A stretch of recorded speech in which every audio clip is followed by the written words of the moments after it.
So this is Illusory Time. This is a game. The time when I originally printed this, I didn't have a double-sided printer, so it's supposed to be roughly a one-page RPG. This is a sort of guide page that you don't technically need to run the game. The idea behind Illusory Time is that it is a time travel role-playing game, and not the cool time travel, the clean time travel, the clever stuff. This is not the Inception. This is not the Back to the Future, very clear laid out rules. This is the kind of time travel where stuff goes wrong, where you get headaches, and it is a sort of modular thing. So not only can you just pick this up and play it, you can take the time traveling documentation rules and you can apply it to any system.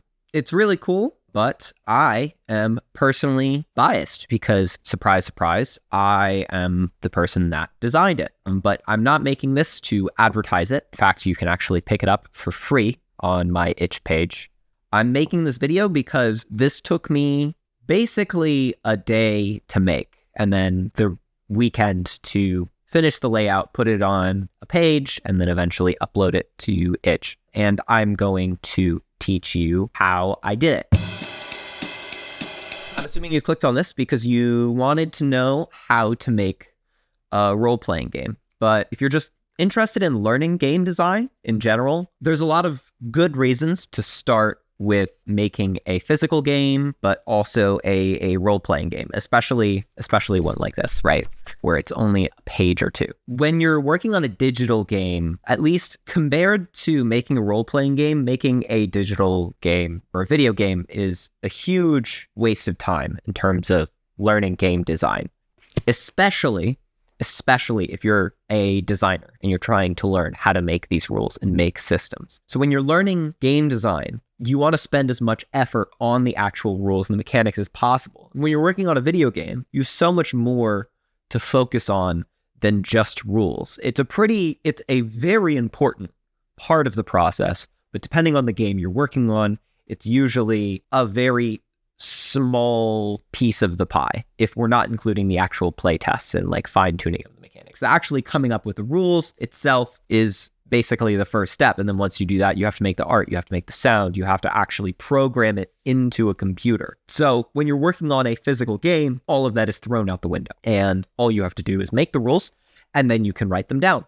That is basically all you need to do for a game like this. It's common to have a 52 deck of cards. If you want to make a card game, you can just make it around a 52 set of cards and assume people need it. You don't need to distribute cards. Same thing with dice. You can assume that people have dice. Tarot cards is another example of something that's relatively common for people to have. If not, it's relatively easy to acquire them, and you can make a game with them, and you don't have to actually distribute components yourself if you don't want to, which means you don't have to distribute anything or worry about publishing much of anything other than a PDF. Reason 2, on top of that, by working on physical games, oftentimes you'll be able to and run into some more complex rule systems, or I should say more experimentation with design, simply because you don't have to worry about programming it or even making art or diagrams if you don't want to. Most of the time you won't need to. And sometimes it's better if you don't include art for things and leaving it up to the imagination. That ambiguity is helpful in and of itself. Like, your system can only be as complex in a video game as the ability to like interact with that system on top of it. So not only are you making something that is played with, you have to make or figure out a accessible way for people to interact with said system. There's a lot more to be said on that. I'm pretty sure I'm not really describing my point completely, but I hope you kind of get what I'm trying to say by that. So finally, there's no barrier to entry with physical games. You don't need to know how to code. Like I said, you don't need to do art, so you don't even need to know how to draw. Hopefully, by the end of this video, you can get an idea of what you might want to do or what you could do, and you can open up Google Docs for free or whatever word editor you want and have a set of rules to enjoy with your friends by tonight. There's a little trick that is great to employ when you're learning to make games in general and just prototyping stuff quickly and working on things. And that is a little lone legal loophole. Well, it's really not that little. I mean, if you have been designing games, you're pretty fairly aware of this.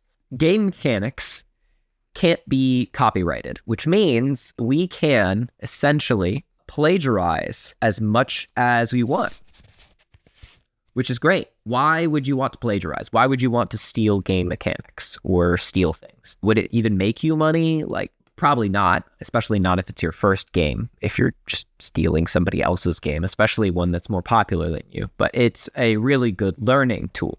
Generally, a great way to learn in most arts is by recreating things in different ways, or at least it's my opinion and my favorite way to do so and learn a new medium or try and experiment with something. Because when you're removing and adding different things and swapping things around, you get to observe how that changes the actual effect of the artwork. Like what makes it necessary? Like what mechanic makes a game play the way it does? And how does removing it or changing it change the way it feels overall? You can log that information. It can also help you get insight into why an artist or why a designer chose to make a mechanic a certain way, chose to write a rule a certain way. Another very important thing. In fact, so often is what I'll do is if I don't like something, I don't like a game, or don't like how a rule is worded, I will rack my brain and try and figure out alternatives until I can figure out how to make it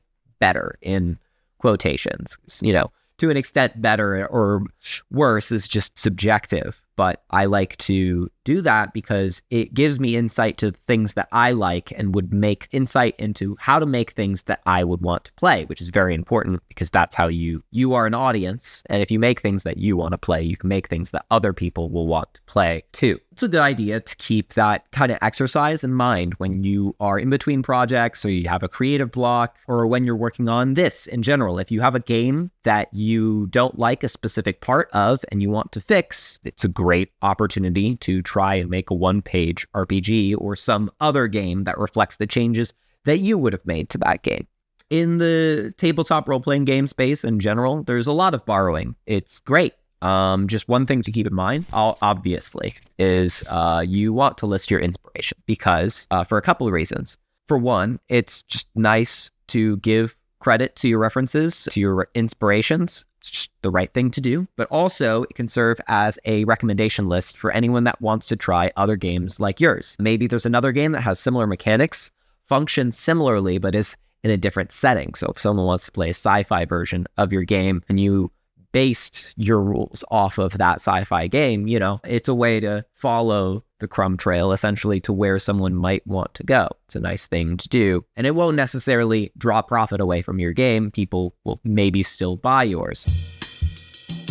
So first, if we're going to steal, we need something to steal from. And let's start essentially at the beginning of the rabbit hole for where one of the main mechanics of Illusory Time came from. And that is lasers with feelings. You are the crew of an interstellar scout ship Raptor. Your mission is to explore the uncharted regions of space, deal with aliens, both friendly and deadly, defend the consortium worlds against space dangers. Captain Darcy has been overcome by the strange psychic entity known as something else, leaving you to fend for yourselves while he recovers in a medical pod. This is a fairly iconic one-page adventure. It's almost the one-page adventure. I'm sure there's things that came before this, but when I was first realizing that you could make a game like this, this is the first one that I came across, and many of the other examples that I'll pull out drew from this. And the system is really simple. You have a die. Hold on, I'm going to go get some dice.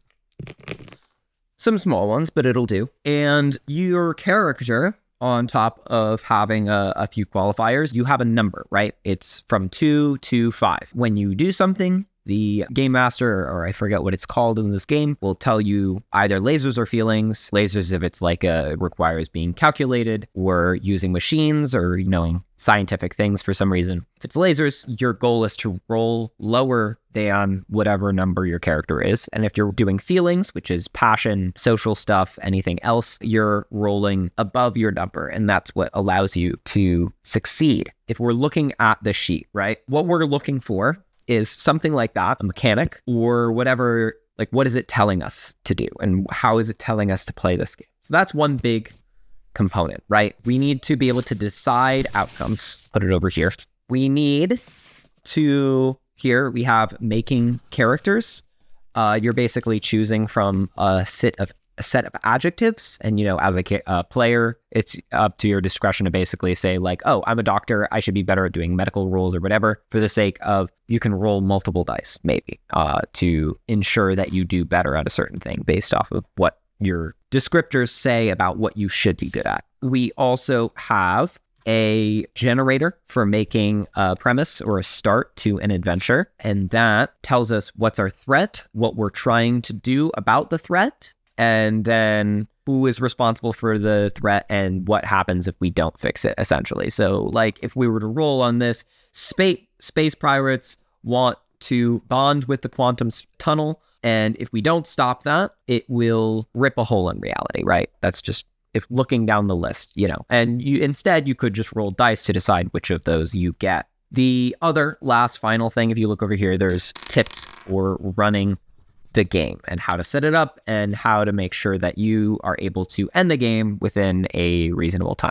It's pretty cool. I love trait pairs in a game like this. Some of the other ones, one-page adventures you look at won't have a trait pair, but I do love them in this case because they represent characters in two opposing things, and they very much allow you to compare one character to another. Like if we look at Honey Heist is another example that uses a trait pair system. Your pair is bear and criminal. And I like this example because it shows that criminal and bear are not opposites, but for the purpose of this game, they are. It's literally telling you that the story that you're telling when you're playing this game requires these things to be opposites. And people that are more bear or more criminal are essentially foils to each other. It's just a helpful thing to work in someone's mind to just set up those opposing things, as opposed to just having a bunch of non-related numbers and having them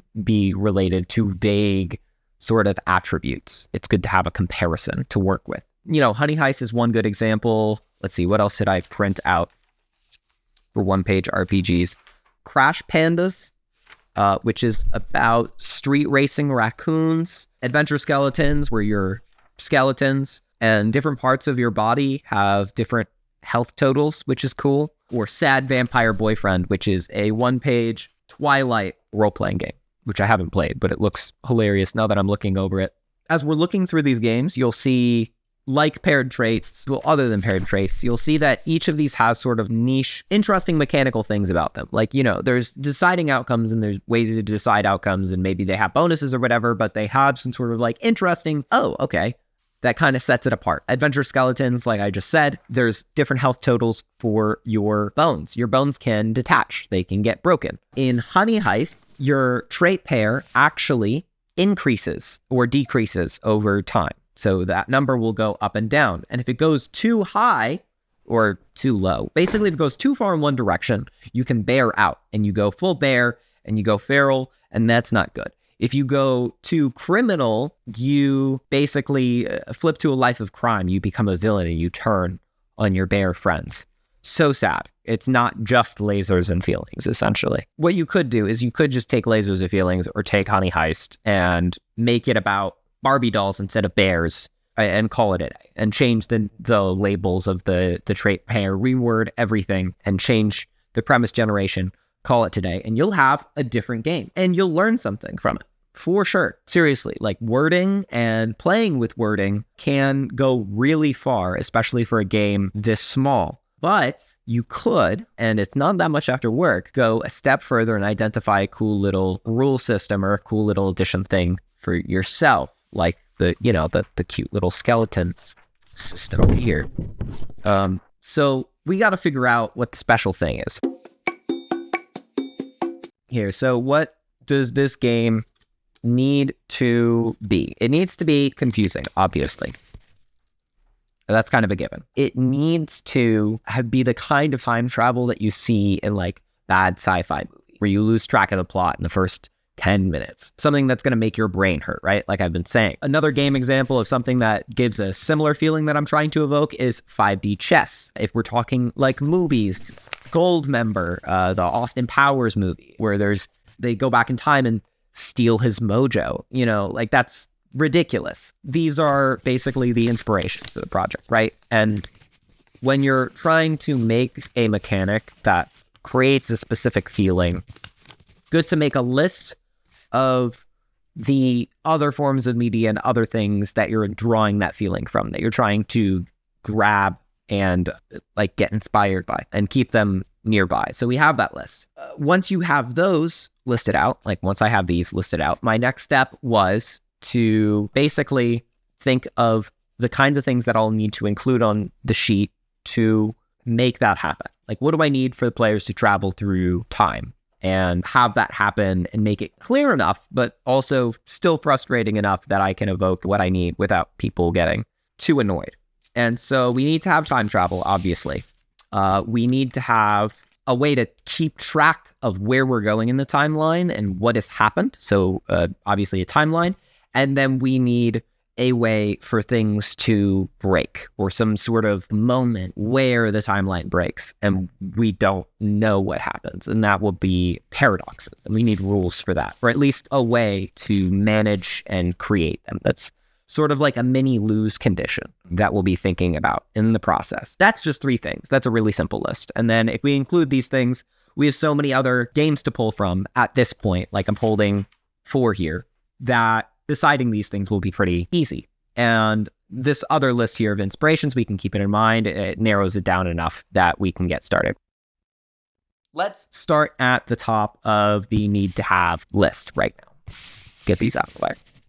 We need time travel. So how do we get time travel in this game? Well, I got to thinking, and if you look at these other forms of media, even like better forms of time travel media, usually a story becomes about dealing with the consequences as opposed to the actual act and achieving of time travel itself. Generally, time travel is effortless. It is a single lever pull, a single capsule, tripping into a capsule in the case of Futurama, or it's a single, like gas pedal away for Back to the Future. And then the story is mostly about the consequences. How do we do that in this game? Well, if I pull this out, it's made as a part of character creation. And when you make your character, you get one of these time gadgets here, and each of them do something specific with time, or allow you to do something specific in time. The back flipper allows you to go back in time. Fast forward allows you to jump forwards in time. The groundhog creates and destroys or moves in or out of a time loop. The stopwatch allows you to stop time for 10 seconds, and you can act without creating paradoxes. The cutscene will create or destroy or move parallel timelines, or move between parallel timelines. And finally, the timeout cuffs is kind of the most underwhelming of them, but still useful. Pauses the wearer's perception of time, which again can help with paradoxes, as we'll get to later. Looking at this, some of these are more useful than others in terms of what they'll be doing in the story, although usefulness in this case is kind of subjective depending on what the story actually becomes. But it also introduces immediately off the bat, as soon as you look at this, that in addition to time travel, there's parallel timelines. Oh dear. And also time loops. Oh my goodness. It introduces how complicated this is going to get right in the first half of the first page, which is important for layout. Also for character creation, if you look, the other big thing is we have our trait pair, which is the work-life balance. And you choose a number between 2 and 5. 2 is work, 5 is life in terms of a maximum. And it's the same system as lasers and feelings, essentially. So we're just taking it just from there. But, in this case, work and life are Slightly different than lasers and feelings. That's that. What else do we have? We have a vibe and a specialty, which gives our character a little bit more depth or an idea of the kinds of things that we're going to be good at.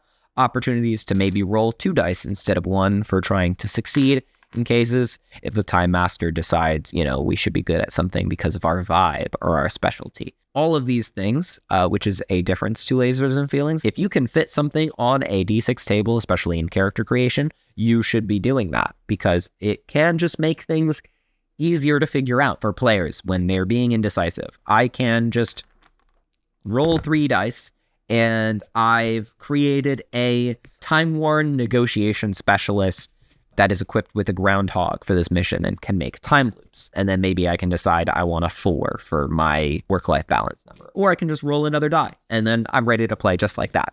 There's no thinking involved. I have a character immediately. Or if there's something that I want to pick, I can pick it. It gives people the option, basically. That's what's important. Next on the page, you can see documenting the timeline. We're going to skip that temporarily, and we're going to go to energy. Energy here, if you look, energy can be spent to activate time gizmos. Agents start the mission with 2 energy each, which means you can use your time gadget by default up to 2 times. And energy you can get from balance. It says here, if a result matches a character's work-life balance exactly, they operate at optimal efficiency and gain 1 energy. And that's the sort of like narrative reason for you getting more. So this slows down the ability for players to create time loops and more alternate timelines, because if there was nothing limiting how often a player could do that, you could just end up one person creating timeline after timeline after timeline, and that's not really fun for anyone. And instead of leaving it up to the GM about when to stop the chaos for someone else, I just made a resource. But energy, as you can see, is also multi-purpose.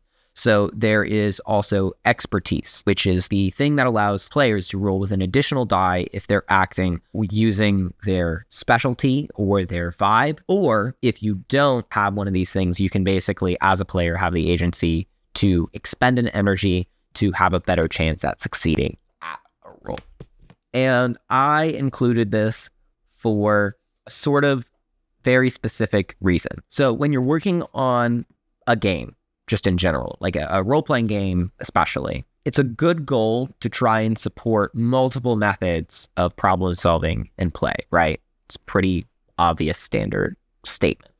So it's good to, when you're designing a game, think of how people are going to be playing it and think of ways to reward different ways that people would want to play the game. So the 2 players, well, I had limited space, obviously, but the 2 players that I realized that I wanted, or ways that I wanted to emphasize are, the chaos creators, the people that want to be creating the timelines, or the people that are trying to fix everything without making new timelines. And ideally in a group, you have a mix of both kinds of players, hopefully, or not even hopefully. The game is playable either or. But using energy with expertise and giving players the option to expend a thing and making it so that they're more successful at doing something without even using the time gadget is something I wanted to have, because having that reward for active decision making and for a player that actively is trying not to screw with the timeline is a satisfying thing. And that's why it's there. Before we get into the spicy stuff, which is the paradoxes and everything else, right?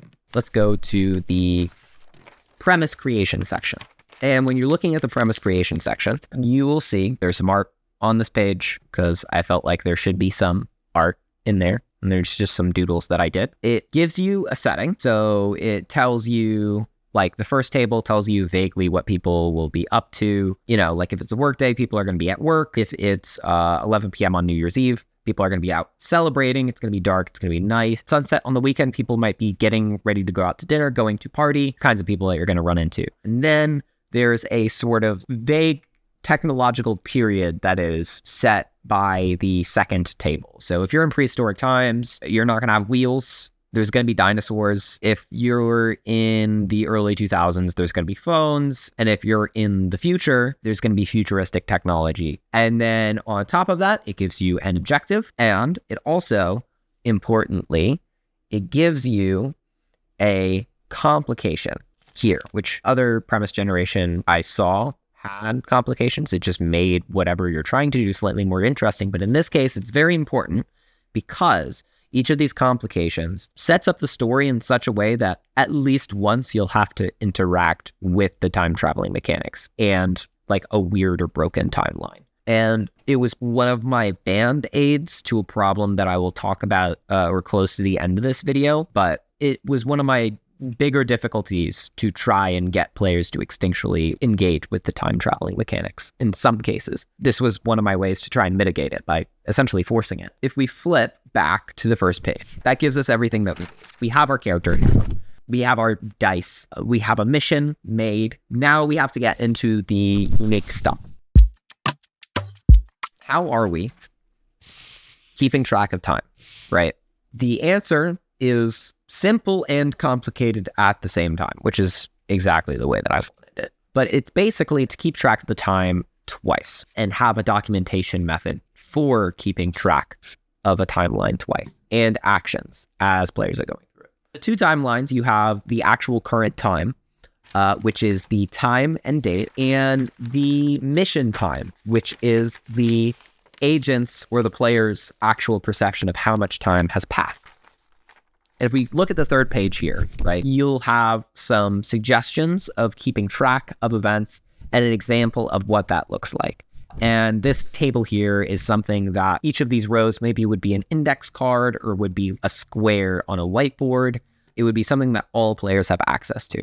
And the current time here you can see is in 24-hour format. And then the mission time is basically like a stopwatch that even as the characters are going back in time or between timelines, the mission time is only increasing. And as you can see, it gets to a point where we go from 5 minutes into the mission to 10 minutes into the mission because people are going between timelines or back and forth.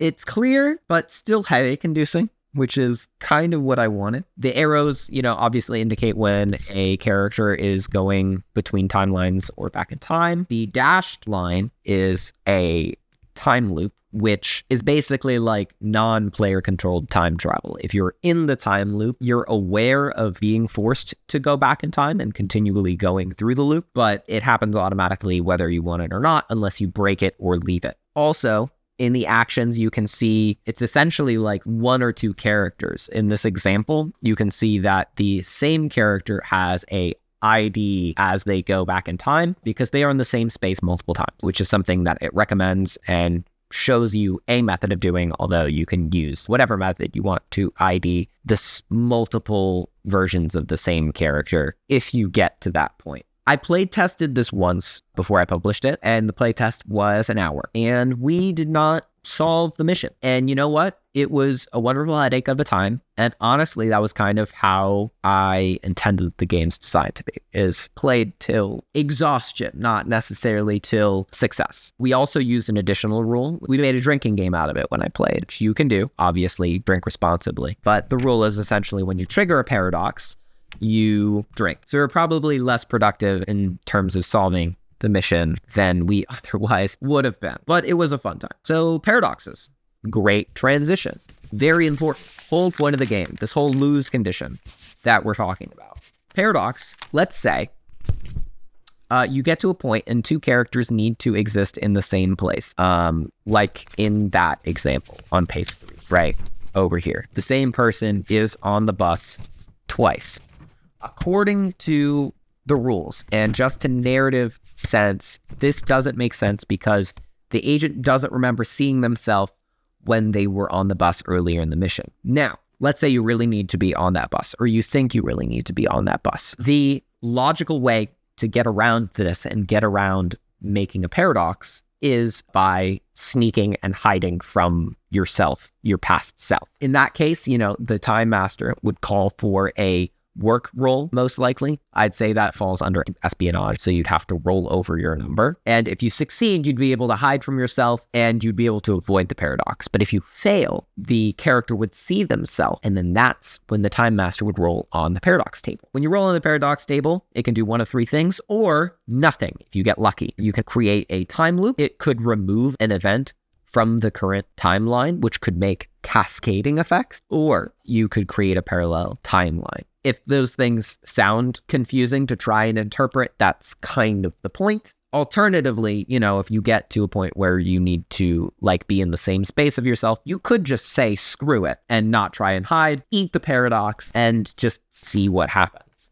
Which brings me to a very important point about this mechanic and about this game in general. If people want chaos, they can have it. I realized when I was watching these time travel movies, when I was thinking about this game, often I was trying to justify how something could potentially make sense within the absurdity of whatever time travel system was in the movie or in the game. Even if it didn't even make sense, it was fun to just think about how potentially it could work. And at its heart, that's what Illusory Time is trying to do. It wants to create that experience, right? I want a event to be removed from the timeline for players to look at it and be like, well, crap, what does that actually look like for the sake of the timeline? What is the person doing instead? Do they just disappear and reappear at a point? What's going on? I want people to argue about that, because even if you can't make sense of what happens, the act of getting lost is part of the fun, right? Or at least it's fun for me. It probably won't be fun for everyone, but this game isn't for everyone. That's the game made.